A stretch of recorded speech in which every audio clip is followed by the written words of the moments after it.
Welcome to this new how-to. In this how-to we're gonna look at how we can integrate simBrief in the A32NX add-on for Flight Simulator 2020. So I already logged on to simBrief, which is a site where you can plan your flights, can create the flight plans, it's pretty detailed. It's for free. Of course, you can always make a donation to the people behind the solution, so don't hesitate to do that because they're doing a great job of getting this site up. So what we're gonna do is we're gonna fly from Amsterdam Airport to John F. K. or GFK Airport, John F. Kennedy, in the US. So what we're going to provide is the ICAO codes, and what it will do is it will automatically set an alternate airport. In this case it's the Baltimore Washington International Airport. You can see, okay, hey, what's the weather there? You can get some information about it, as you can see. Departure time, I'm gonna set it a little bit later because we need to do a lot of stuff. So you can set to this. Date and time, of course, is something you can change whatever you want. And the next section you will define is the aircraft type. In this case, we're selecting the A320. And once you've done that, it will automatically load the advanced aircraft options like the climb, cruise, a decent profile, the view factor, registration, the VIN number, and the AT call sign. You can see that by default it will pick the airliner and then followed by the or the airline tree followed by the flight number, which is fine for me. The other options can be left default, or you can uncheck certain options if you're not interested in them. So I've decided to leave them on. And then you've got the optional entries, and the optional entries are simply to override the automatically calculated values, like, okay, hey, what's the scheduled flight time, what's the departing runway, what's the arrival runway, and that of course depends on, okay, hey, which runway is currently active. So what you can do is you can first tune in to ATIS to validate, okay, hey, which is the active runway.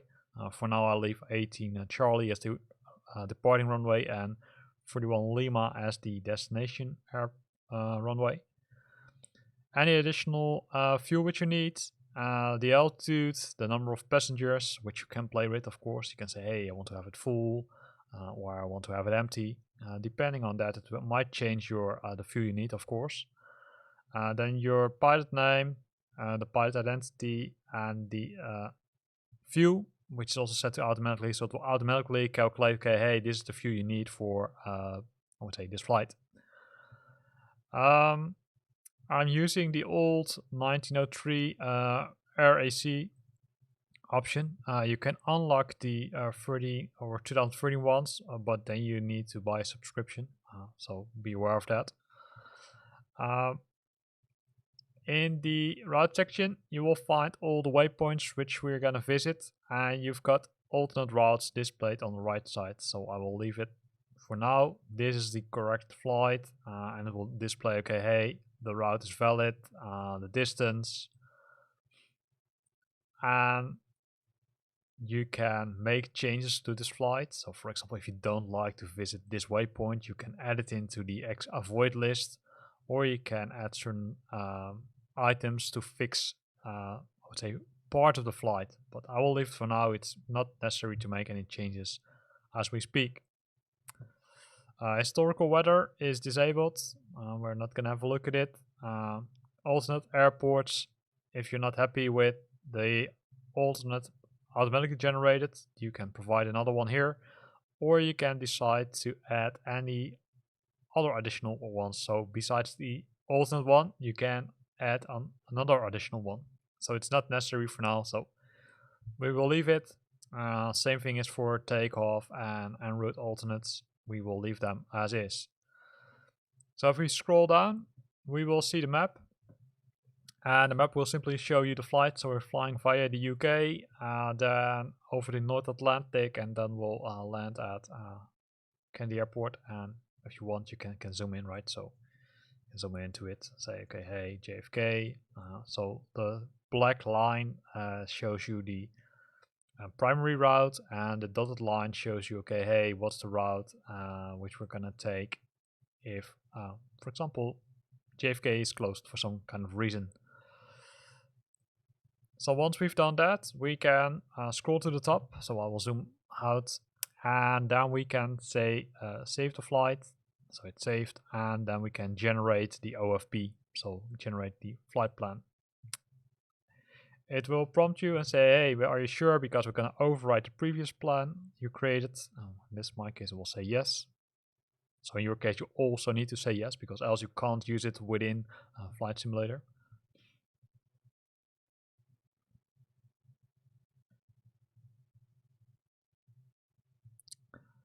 So, and once it has done that, it will give you some additional information, okay, like the cruise altitude, the aircraft type, the date, how long the flight will take, the fuel we need, and so we didn't add any additional fuel. In some cases, it might be worth adding additional fuel. So the other options like the fuel factor, the ETOPS, the navlog is included, the OFP format, and then you will see the information here. So it will display a lot of stuff. On the top of the map, you can show additional things like rain and snow radars. You can add some additional waypoints, or you can show them or leave them. Same thing is for the NDBs, VORs. Keep in mind that if you select the option, it might take some time before it loads. I always accept the default ones because they contain more than enough information. And then we come to the paperwork, and the paperwork simply is a description of what we just configured. So we configured, okay, we're gonna fly from Amsterdam Airport to Kennedy Airport. All kind of information about the distance, the wind. Sometimes it's useful to have the information, right, to make configuration changes. Fuel, the maximum and the estimated fuel. And then we're going down. We've got the planned fuel details. So what's the fuel we need? Any extra fuel? The block fuel, the total fuel, and you can also make notes here, right? So you can make notes about, okay, hey, this is what we've done, and then in some cases you also need to make a signature here, right? So to agree with that. And then when scrolling down to the list, you will find a lot of information like the weight of the airplane, the cargo, the fuel, and then when scrolling further, you will see all the detailed information about the waypoints. A lot of information here, right? So the wind, waypoint information along and latitudes for all the waypoints. So a lot of interesting stuff which you can use. So can scroll down further if we want, but if you don't want to view it on the website, which I can imagine because it's a lot of information, there's always an option here on the top which says print view PDF, and then everything will be shown as a PDF file. So on the bottom of the tool you can create or download the flight plan, but in this case what we're gonna do is we're gonna load it directly in Flight Simulator. So let's hop on to Flight Simulator and let's see how we can do that. So we will leave this as is. If you want to do it using the download option, you can also do it, right? So you can make changes here, so that's good. So the aircraft is located at Schiphol Airport, and you can see it's Red Bull. It's Red Bull airplane. That's why it shows the RBR as a call sign. So let's go inside the airplane, and then let's make sure that we start the system so we can configure the flight plan. So we're gonna say external power on. I'm gonna switch on the batteries. I'm gonna switch ADIRs to nav. If you don't do that, it could result in that it can't find the GPS signal, and then will show you all kind of warnings. So If you get a warning, hey, GPS isn't found, then we'll make sure that you select these options to set it to either nav or ATT. Nav is normally perfect. So it's loading all the stuff. It didn't have a map yet, and that's because we didn't define a flight yet. So what you will see is by default the MCDU menu. If you're not there, you can always press this button, MCDU menu, which will bring you back. So if you, for example, if you go to perf and then go back to MCDU menu, it will show this. And the first thing you have to do, if you didn't do it before, is make the connection to simBrief. So you're selecting options, then you're selecting AOC, and then here on the bottom you will find simBrief.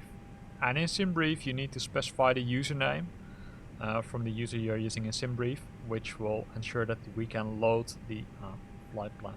So in this case we're gonna go back to AOC and then another one, and then we can select ATSU, so Alpha Tango Sierra Uniform. Within this menu you will find the AOC menu again, and there you've got a few options. So the options we're gonna focus on initially is the init button. So we're gonna press that button, and it will give us the init and review page. It contains it exists out of two pages, like the doors, the time, the fuel remaining, etc.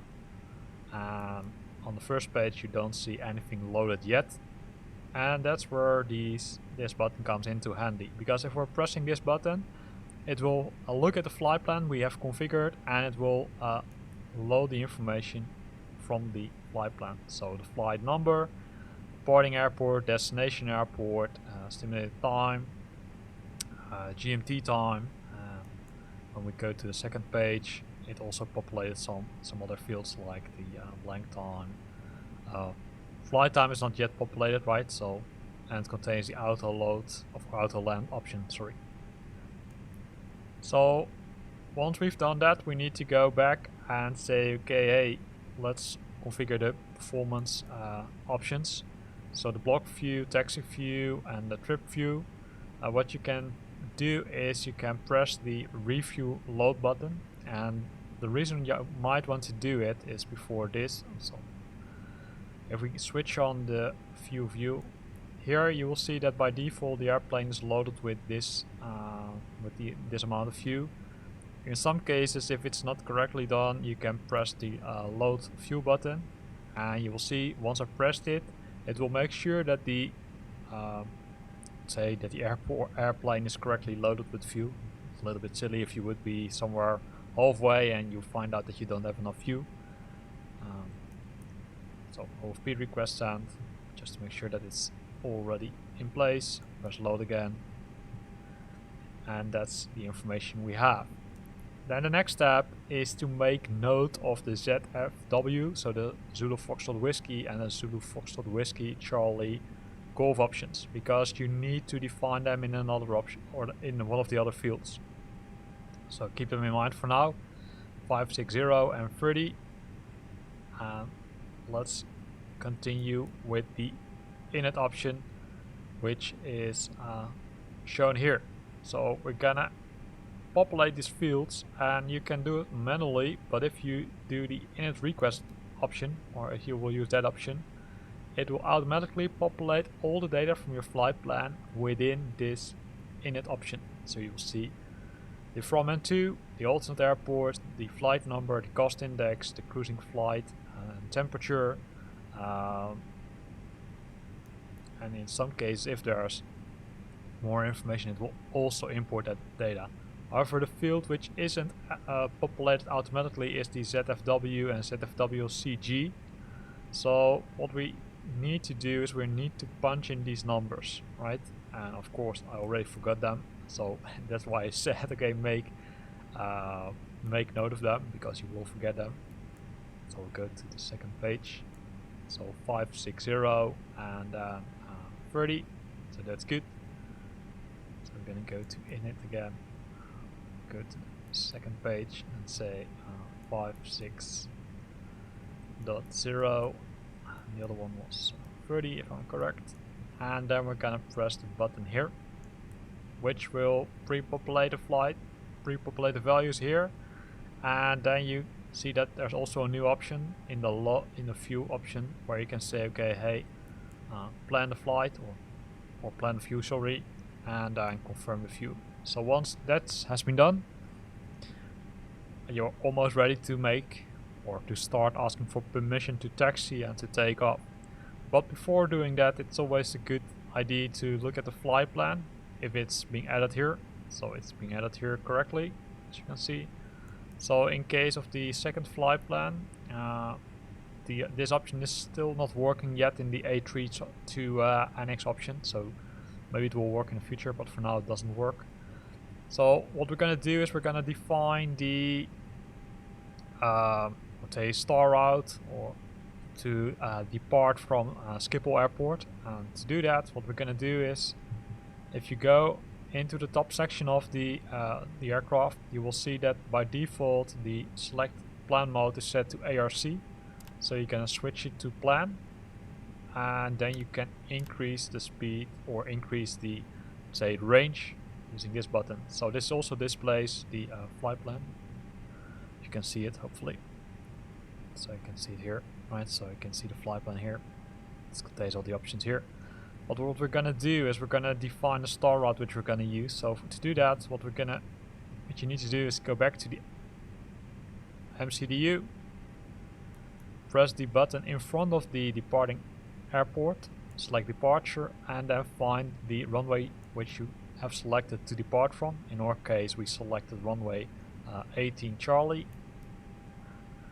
and there you will find the SIDs available. So you see, in this case, we've got 3 SIDs available. So let's select the bottom one, and then what you can do is you can look at the flight plan to see how that affects your flight plan. So in this case, you will see that, okay, it will make the flight plan changing, that we're gonna first fly to the east or to the southeast and then back. So it might not be the ideal way. So what we're gonna do is we're gonna use another one. So let's select this one, then give it some minutes to load, because in some cases it takes some minutes. This makes a little bit more sense, right? So we're gonna fly to the southwest and then back to the official flight plan. So if you're happy with it, then press the insert button. The same thing you can do for the destination. So for the destination, we press the button here, then select arrival, and then you need to select the runway which we selected as destination runway. So in our case, we selected 31 left, so we're going to select the option here, and then we've got several options which we can use. So we can use either the CAM RN4 or the IGN1.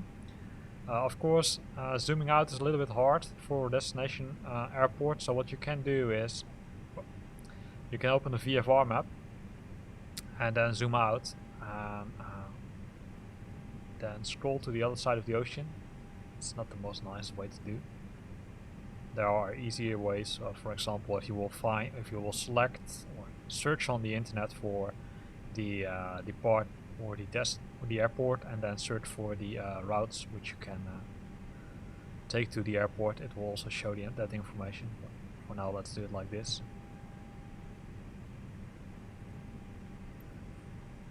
Zoom out. So here's Kennedy Airport.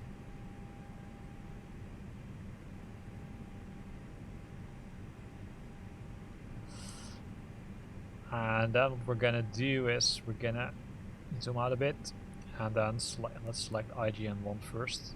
Let's see what happens. So if we select IGN1 first, we'll make a small change to our flight. I think it's reasonable. So I'm kind of happy with it.